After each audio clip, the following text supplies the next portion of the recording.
All right, what's going on, everyone? Welcome to another edition of Carribean Deportez Talk. Rich Quinones here. You know, we love not only talking the gambling and the betting lines, but we love talking overseas hoops, soccer, basketball, baseball, boxing. It doesn't matter. And we got a great guest, the pro, Derek Brown, kind enough to join us for a couple moments. Had a standout career at Portland State, 5-year pro, has played overseas. He's kind enough to join me for a couple moments. And good to finally catch up, my friend. How are you? I'm good. Thank you for having me. It's our pleasure. And let's talk a little bit about. So you played your college ball, Portland State. Correct. Where'd you play high school? Talk a little bit about your background and growing up. Okay, yeah, I grew up. So I'm from Oakland, California, but we moved up here to do military. So I grew up here in Seattle, and I grew up in mainly Federal Way, Washington. I went to middle school, high school there for 2 years at Todd Beamer High School, and I ended up transferring to Auburn Riverside down in Auburn, Washington, for just a better role, just for a better fit for myself, and ended up going to Portland State right after putting on the show, and a school took a chance on me. So you got obviously military background, military in the family. A little bit, a little bit. Dad Yeah. was in the Navy. Okay. So all right. Yeah. Moving around is never a pleasant thing, right? You want to hang your hat somewhere. Definitely, Yeah. definitely. What was so obviously you were standing out in high school. How about the experience of Portland State? I mean, they're not known for being, that hoops kind of university Yeah, in no, it's college, true. right? Yeah. No, at Portland State, it was amazing. I think the experience, we had a new arena. So that was really fun. We still played against some top schools and top organizations. During my junior year, we knocked off Stanford at the PK 80, Phil Knight's 80th birthday.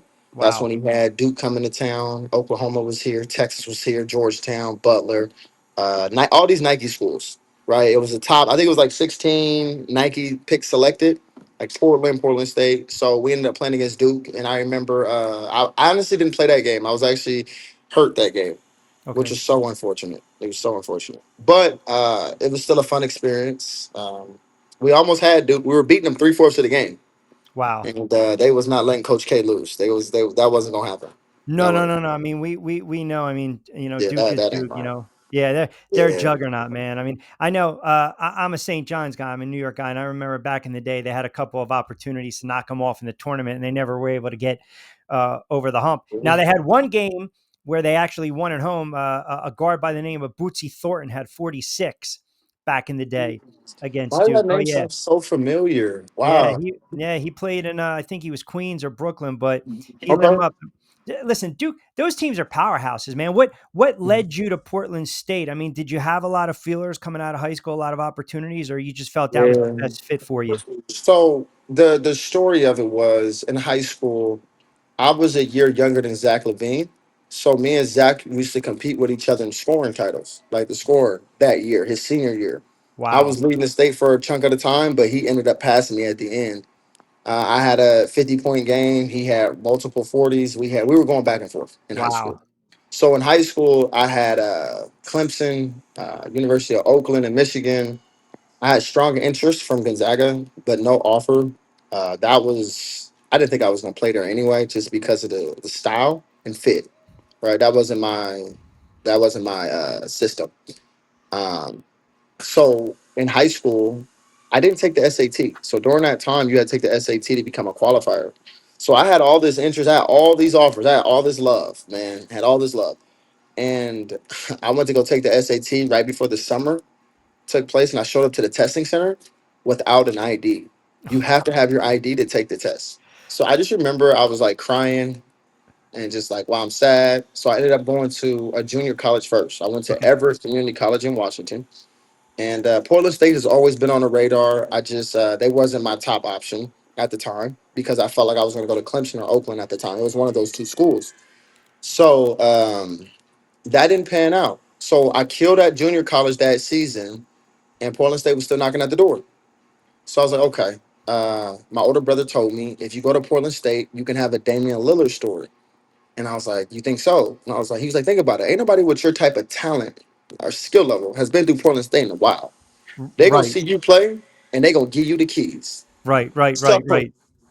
just that's the reason why we went there. All right. So turns out it didn't go the way we thought it was gonna go. Right. They didn't give me the keys. They gave the keys to somebody else, which is fine.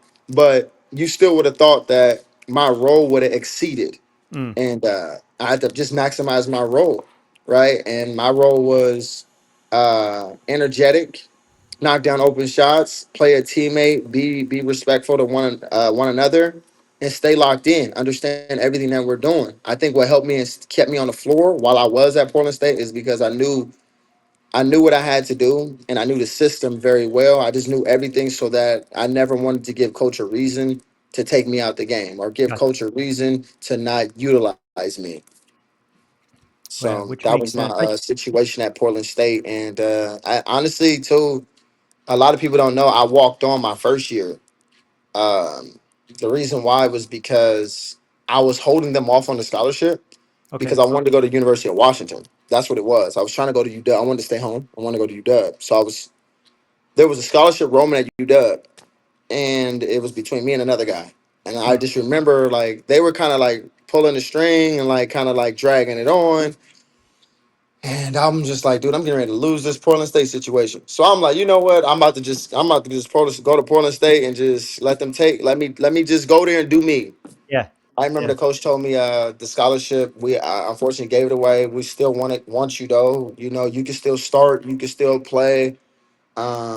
But you're starting from square zero. You're starting from square zero. So as a walk on, you have no politics on your side, right? You're against all odds. Right. So I'm the 15th man. I went from being the third man to the 15th man, right? The guys that's on scholarship go first. So Sure. it's like, okay, I got to figure out a way to do this, right? So that was a little bit of my journey at Portland State in the beginning. So I remember, and my big break came when guys just failed. They were failing courses, and guys was doing some a little bit of smoking, got sick, and I don't do none of that stuff. So I was just waiting for my moment. Right. The So flies start to drop and then you slide right in there. man, listen, this game against Montana, this was my breakout game. Um, I didn't play those other games. I didn't get a chance to play yet. So when I finally got this opportunity, we had 15 guys. We went into that Montana game with 7 guys. Wow. So I'm like, oh, I'm playing. I knew I was playing. I said if it was me and the You other you guy, the other bench. walk Yeah. on, Yeah. I Yeah. said out of anybody, I know coach is playing me. So I Right. just knew that. So when my jersey number was called, that game, I remember I had like 14 points and like 5-5 or something like that, 4-3. It was, and he only played me for like 11 minutes, 12 minutes. It wasn't like I played a lot, but it was like the little bit of time I did get when my family members came down. My older brothers, my uncles, they all came down. And I was so scared because I didn't want them to come watch me play because I wasn't playing. So once I did that, then I was in rotation like no other. And then after that, my the years following, I was starting. I started to start my next year. He started me next year, so it was all good. It worked itself out. Yeah, you take advantage of that. You know, it's funny you mentioned that Zach Levine story, right? It's like Lenny Cook and LeBron going 1 and 2, right? Back in the day, Right. AAU ball. And then, Portland State, I think one of the most notable, right, alum is Freeman Williams, right? He was a big time scorer back in the day for Yes, those he was. for Portland State, right? Yes, he was. Yeah, yeah. He's a legend there. Now, you went undrafted, so you were I free did. agent. I did. So when I entered the draft after college, I was at Impact in Vegas, so I did my pre-draft there. I was able to work with Chauncey Billups a little bit. Kenyon Martin was there. A lot of ex-NBA guys. Okay, Just a lot. sure. And I had a Milwaukee Bucks workout. I worked out with the Suns, the Sixers, and I want to say there was one more team. I can't put my finger on it right now. But I worked out with the Bucks. It was a great workout in Vegas. And then they invited me to the private workout in Milwaukee. And I did okay. I'll be honest. I didn't do my best. I'll be completely honest. And I felt like they wasn't gonna take me. So I just know I had 2 more private workouts with Phoenix and Philadelphia. I went to Philly and just killed it. I used that moment, like at Milwaukee, I didn't do so well, but in Philadelphia, it was one of those days where I'm not about to lose this opportunity. Who'd you work out in front of? Who was the head coach at the It time was for you? the head at the time in 2019. I can't remember his name. I'm be honest with you, I can't remember the name because I think they move around a lot. But he was the guy. He was about 6'2", with glasses, kind of chunky, well known, white dude, very well respected. Um, who it was a total of Brett 25 Brown guys. was the coach back then, 18, 19, right? 19, Was he? I 20. think so. Yeah, I can't yeah, remember his name, but I yeah, know him by face. yeah. If I And see Elton him by Brand was face, the I know him. executive. Elton Brand was the executive. Yep. Yep. So in the workout, I remember I only averaged 7 points at Portland State. People, when you see me play, it's a lot of the question that raised the flag of like, how is this possible?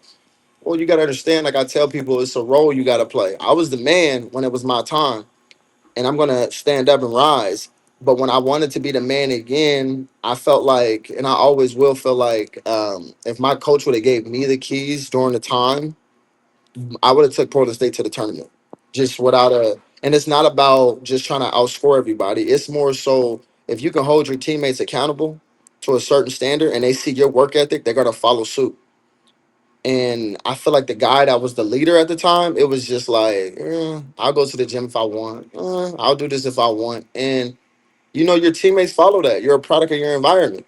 So if you're gonna go whenever you feel like you want to go, then what is the team gonna do? They're gonna see that and be like, oh well, we just gonna give a mediocre effort. Right, right. So that was the battle that I would battle at Portland State. Cause I'm like, dude, I really want this. You know what I'm saying? And it's sad that I want it so bad, but like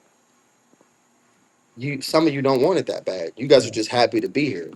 yeah. You So can't, you can't put your heart in everyone else's body, and you can lead the camel to the water and the horse to the water, but you can't force it to drink. So it's yeah, like I know you're saying you're a hungry player and you want to get that notice and the burn and yeah. Oh, so let me opportunity. tell you, I'm so Yeah, sorry. Let me stay on topic. yeah, So when I went to Philadelphia and I killed the workout, the coach that time, he sat me down. He was like, "So Derek, I just have one question for you." And I said, "Yes, sir. What's that?" He says, "Why did you only average 7 points at Portland State and you played like this?" And I just told him in the shortest words imaginable that, Coach, um, I was in a system that it wasn't designed for me necessarily to flourish the way that right. I can flourish here.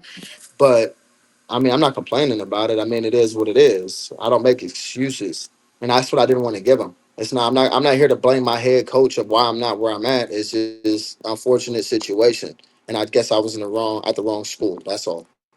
And that happens sometimes, right? It's all about Yeah. situation and working with the right, any sport, right? The right coaching staff, the right fit, the right location and timing. With that being said, after that, obviously, you had those workouts. When was the decision or the opportunity to go overseas and play? So I worked out in Phoenix. It's the last one. I worked out in the Phoenix Suns.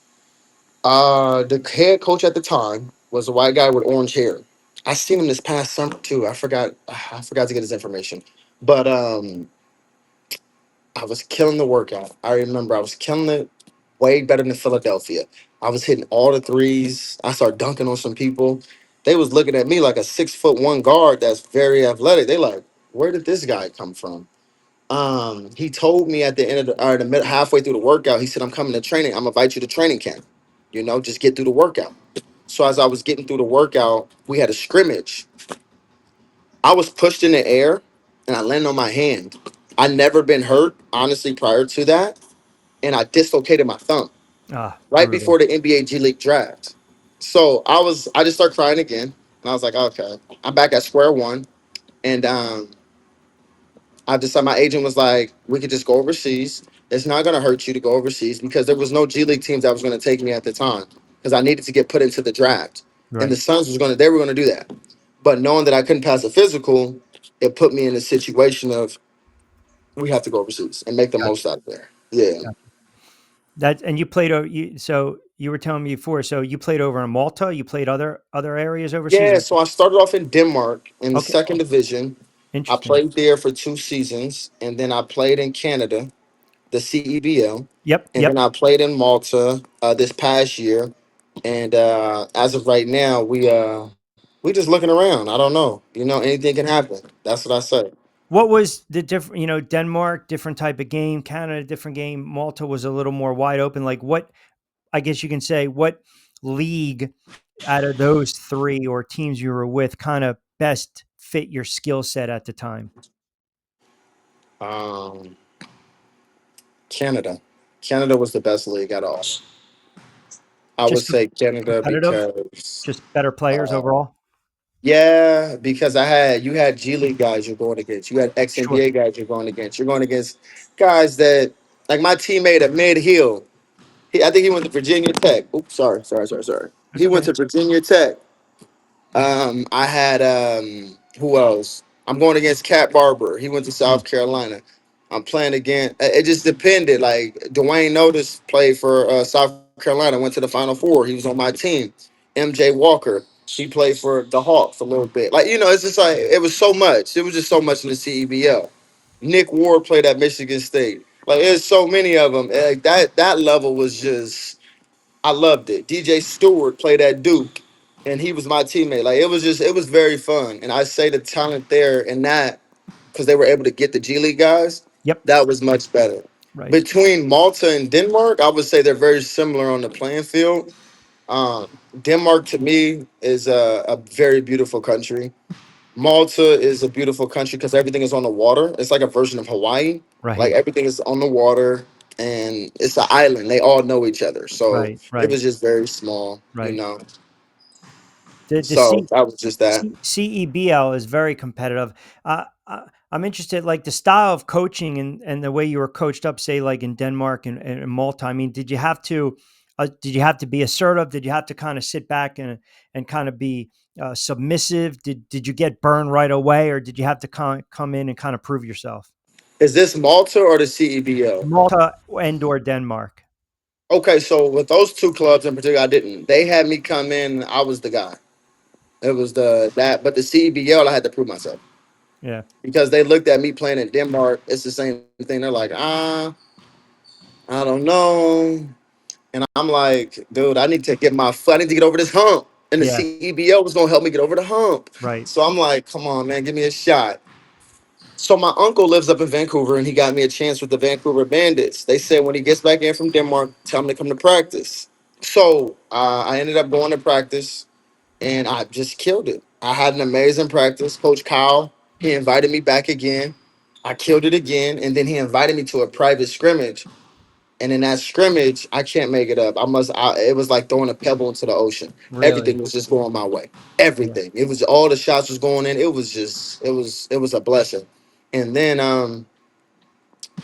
I, I told him I would say, hey coach, I got to get back. Had a family to get to. Got to get back. And I said, if you need me, just call me. And literally within 48 hours, they must have lost their two game. They lost the game or two.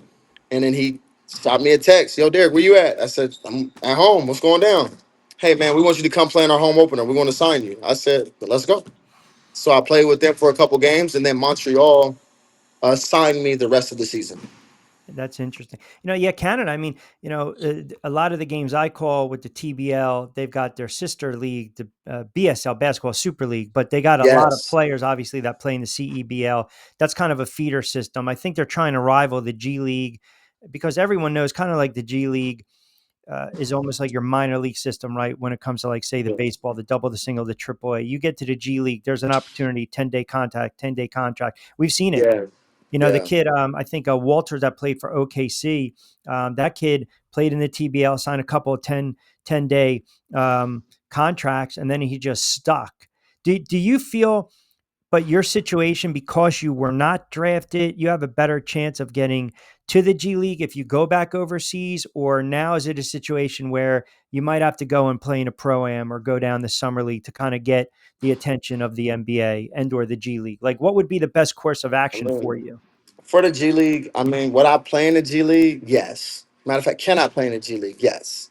If the opportunity was presented to me, can I go play? Yes. Will I be successful? Without a doubt. But what it is when it comes to the NBA and G League is that it's a political aspect of it. It's not about talent no more. It's not about if you're better than this person. There was this coach, his name is David Noel. He was the coach for the Washington Wizards a couple years ago. He was the G League coach. Okay. That same summer, I seen David in Vegas. We was at a Euro basket camp. You know how they Okay. do the Euro stuff in Yep. Vegas, Yep. trying to get overseas. So I showed up for a friend. He was hosting it, so I just wanted to come watch. And I was like, "Hey, coach, I ain't seen you in a while." He's like, "Derek, how you doing?" We kept caught up. And I remember he pulled everybody in. It must have been 30 guys. And I didn't even know this, but he said this. He said, hey, I'm the coach for the Wizards, and I'm going to transition to Detroit. And I want to use Derek as an example. By the way, I had no idea that he was about to use me as an example. I'm just standing next to him, though. He says, Derek came to our workout in DC, and he killed it. When I say he killed it. But Derek could have made every shot that day and not missed. We wasn't taking them. So that right there told me, too, that it's just all BS. Hmm. Because no matter how well you do, they try to say that this is what they try to do. They try to say that this guy came from an open tryout, right? This guy came from an open tryout, but he didn't really come from an open tryout. What Gotcha. it is that the team already knows that they want him there. They want you to go to the open tryout just because we want to see you play against these guys that's there. We just want to see how you do. But we're already taking you. We Yeah. just want to see how you do. Right. But you run against somebody that's like me, that's willing to, that's grinding, that's gritting, that's let's go, let's help me change my life. You feel me? That's not the case. That wasn't the case. Hmm. They don't care about that. They have their mind already made up of who they Sure. want. There's Sure. people that average less than me, but they're on the NBA summer league team. Hmm. There's people that played at D3s and NAIAs, but they made it to a summer league team. Yeah. And I don't know how. Like I, I don't necessarily know who they know or what it is, but I'm like, can I get at least got one chance or a shot on opportunity for the situation? yeah. So I had to just, look at it as like a grace of God. Like, don't be upset about that situation. Comparison is the thief of joy. I don't compare to what them. I'm congratulating for them. It's Yeah. unfortunate that I never got that Right. real chance like I felt that I should have. Listen, there's politics, and again, pro baller Derek Brown, kind enough to join us. Carribean Deportez Talk. Rich Quinones here. Don't forget, get social with us. Catch me Monday to Friday, middays with Q on Tri-X. There's always politics, right? It doesn't matter. I mean, Always. I mean, I talk to a lot of guys in different leagues, especially the TBL, because I just got finished calling my fourth season of the games in Jersey, and Yeah. some of these guys. I mean, like I'll give you a perfect example. Chris Smith, played at Louisville, got drafted by the Knicks. He plays in the I TBL. know. He's phenomenal. I- He just played over in yes. Columbia. He was He's crushing it over there, but he always talks about the politics, the politics. A lot of these other guys have played overseas. They played in Sweden. They played in Canada. They played in Spain. They played in Mexico. Everyone says the same thing, man. It's like, yeah, you glorify it, but you got to grind over there. And man, if you're that's not in that, like that click, then they're going to kind of ice you out. And exactly. that's part of the politics. Like for me, I would say, look, if it's feast or famine, if you have an opportunity to play overseas and you can make a pretty good, I remember Lenny Cook told me this years ago. He played somewhere, I don't know, Asia, the Philippines, but he was telling me, oh man, Q, I was making like 10 to 15 grand a month. I was like, are you kidding Yeah. me? It's true. And I was like, wow. He's like, we were living like kings over there. And a Yeah. lot of players actually, for what they want to do and accomplish and get a little bank, pardon me, they'll go over there for 3, 4, 5 years and they'll play and they'll bank some good money. But other players want to go over there, use it as experience, try to come back because everyone knows. Look at these contracts in the NBA, man. I mean, you can Yeah. you can be the eighth guy on the bench, and you're making 25 million a year. The fit, you could be the last guy on the bench, and you making two M's. Like Yeah, it don't even matter. I just, I love the NBA and I love the G League, and if the opportunity presented itself for me to play in it, I'll play. But it's to a point to where it's like I'm not chasing it anymore. Like I right. don't care. Like it's more so to for the next person because it's political. It's just Yeah, who you know. It's like in a sense, me and you could be friends. You have a son. I know you have a son. He can play basketball. Okay. Me and you, it's you just yo D man. Hey man, my son, man, you think you can help him out? Oh yeah, yeah. Without a doubt. I got you. yeah, So it's not even about like some of the time like they don't realize, I think in that level, they don't realize that the lives that they also can help impact change. You know, I come from a place that is just like we had to grind and get it out the mud no matter what. We didn't have the luxury of having these NBA players that can vouch for us. We didn't right. have the luxury of that. What we had was our mom used to tell us if we're not playing, then it's something that you're not doing that's right, and you need to go Sure. figure it out. Right. Because you guys, my kids is talented, and I know you guys is talented. I produce Division 1 athletes, so she was really big on that. She was really big on that. So she always said, "Don't come to me talking about you're not playing, because if you're not playing, that's on you." And Yeah. I said, Yeah. "Okay, to the gym, then. Let's go." It's a great analogy and example. It's like, hey man, get me a job. Let me walk your resume in, right? I'm vouching for you, right? Right. Um, you're still relatively young and look, you can play. I mean, I was watching some of your clips and your highlights and you got the background, you got the pedigree. Can you see if someone tomorrow said, "All right, man, listen, go overseas again. Mhm. Go play in Puerto Rico or go play in Dominican Republic, play in Colombia, get your passport ready, go play in Spain. Here's a couple different leagues." You would take that call, you would accept it, you would go over there. Now, would you have to Yeah. negotiate or you let Oh your yeah, I'm agent do it? negotiating first. I want to see what how much they pay. Oh, excuse me too. If you can hear the ball bounce in the background, that's sorry about that. That's another person over there. Nah, you're But good. if the opportunity presents itself, which it has a little bit, like there's something that hit me up in Portugal, uh, Germany. We just trying to figure out the best fit. Got you. But Got it all depends too. Like obviously, some people can take like 5,000 a month. There's no taxes, and you get the whole 5,000 plus you get your own living arrangement, and they feed you 3 meals a day. So Oh, you they don't realistically, tax you when you go overseas. Oh, you that's get they give you 5,000 euros. That's what you get. You get 5,000. that's interesting. I need to know that when I start calling games overseas. I'm going to tell them don't tax me. Yeah, they don't tax. They don't tax. At least I know they don't tax the athletes. Yeah. So I ain't been taxed.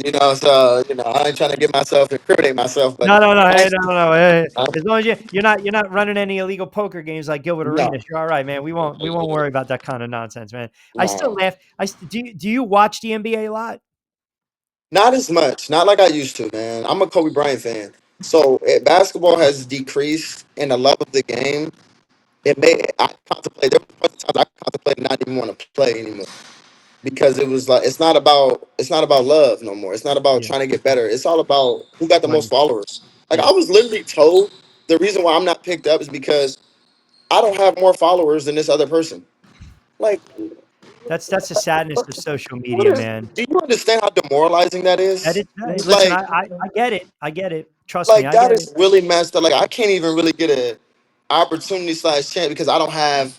This guy got 15,000 followers, or he got 1 million followers. Yeah, But he's not better than you. right, But right, he got more followers right. because they gon' that's what it's about. But It's not listen, man, about you go yeah, overseas though, and you make your niche. You got an opportunity to make a nice little living, man. You be that man overseas, right? And you don't even have to worry about the politics over here, even though there's politics everywhere. But they're everywhere. yeah, yeah. All right, brother. Well, listen, man. If you want to push your social media, go ahead, man. Push it out so we can, you know. Yeah, man. Heck yeah. Follow me on Instagram. Take what's mine 11, or watch me work 11 on Twitter. That is that's me. That's all me. But I'm just I don't know. I'm old. I'm 29. That's I turned 30 next month, so it's it ain't getting late early, man. Trust me, it ain't. You're nah, you're nah. still, Like I said, yeah, if the opportunity, like if the G League came calling, I can finally be like, oh yeah, let's go. yeah, But I'm not gonna. I'm not. I don't go to no more workouts. I don't go to trials. I don't do that no more yeah. because Sometimes you got to let the it's a waste film. of time, Yeah, you let and the it's a film waste speak of for money and itself. travel. Yeah, Yeah, you gotta. I get it, man. You have to let the film speaks for itself, and then if people true. are gonna take a fly on you, they're gonna take a flyer on you, right? I mean, That's it, man. that's Yeah. So that's all you can do. That's all you yeah, can and do. that's it. That's all you have to do. That's all you can do, and you have to be okay with the results. You can't be upset if it don't go your way. And I learned it's a marathon. It's not a sprint. Yeah, It's not gonna always go our way. yeah. And when in it working out with Dame Stoudemire, if you know who that is, he's from Portland, and Antoine Stoudemire, the Stoudemire family, Channing Frye. Oh yeah. I was constantly with those guys a lot in Portland. That's Me that's and not a Peyton bad Pritchard that's used not to a go at bad each group to other be as with. well. That's a pretty good group to be with, you know? It is. It is. Yeah, like you It's said, at the definitely. end of the day, you gotta exercise all your contacts, get it on film, keep pushing and grinding, and I know, like, some players have told me it's actually worse overseas, the politics, because you're better than half these guys, but because maybe you're a, quote, "foreigner," you're from the US, right? and you're going to Germany, you're going to Spain, you don't speak German, you don't speak Spanish, right?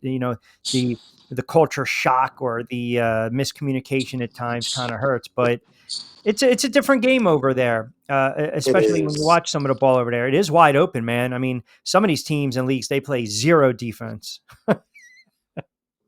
Yeah, You yeah. know? And it's always political, man. It's always that pop. See, when you play in the G League though, and you want to go overseas, you get way more money Yeah, because in Europe, that's like all you need is a stamp. So when you play in the G League, they look at it as NBA G League. Here you're go good to 10,000. go. Here go 12,000, like a month, Hmm. or however they do it. So for some countries, they pay that. They pay a lot. Yeah, yeah. Yeah. Well, look, man, I appreciate you making time. I know you're busy, but keep grinding, man. I'm glad I got you on for a couple Of minutes. I course, enjoyed of it. course, of course. This And I'm happy that we had this conversation. yeah, no, If absolutely, man, it can spark absolutely. the And brains of some of the people that is trying to play overseas. yeah. Um, I hope it can help. And be careful too overseas. I don't know if you've seen that video, but I was tripped by the coach over there. So I did. Yeah. I saw that. That was yeah. That's a bad spot, man. That I didn't like Mhm. that at all. That's you got because God forbid if you retaliate, if you do something, that's on film. You're done. You're done. You're They blackballed got me from out the of there, league. man. They I was up for MVP, foreigner of the year, just all these awards. The owner took me to dinner and he told me that, and I was like, okay. Like I don't really care about the accolades, but it's okay. We about to win and go to FIBA Euro Cup. So I was like, we'll worry about that later. Man, listen, I'm literally in the game.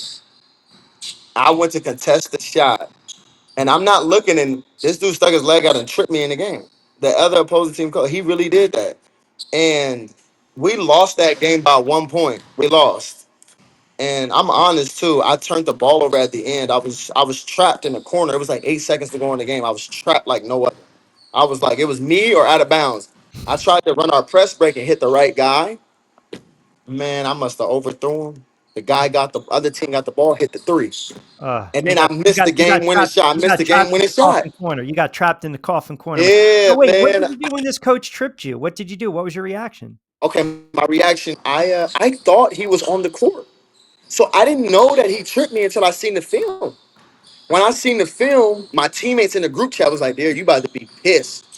And I was like, "What do you mean? I haven't seen it yet." Because usually after a loss like that, I gotta wind myself down. I gotta go on a walk or something by myself. So when I seen the film, I seen that he tripping, and I said, "Wow." I said, "Are you serious?" And they got mad. They were upset when I posted it online. My NBA friends, as in Isaiah Thomas, Jamal Crawford, anybody that's from Seattle, NBA guys, they reposted it, and they got tons of views. And they were upset with me about that. They were upset that the simple fact that I had so much support coming from America. Oh, And I just said, "What did you The guys Malta expect? league I'm was it? American." Wow. Yeah. What So what happened with the coach, by the way? Like in the game, was yeah, there a technical? Was there nothing happened. So we did. They no one seen it. We seen it on film. When I posted it, that's when after the everybody seen fact? it. Wow. But nothing happened. And then this is what's sad about it. He tried to say, he said that I spit on him. He said that I turned to spit on him, and that's why he did that. I'm like, dude, I was raised by a mother in a household where it was yes, ma'am, and no, sir, all that stuff. I would never do anything like that to a grown man. Never. Never. That is not okay on so many levels. That makes the That is league not look okay. bad, man. And And for that him coach to should be even go in there reprimanded. and say that I did something like that for retaliation, that is Yeah. mind boggling. Yeah. And the sad part about it is they tried to say, no one's seen it though. No one's seen me do it.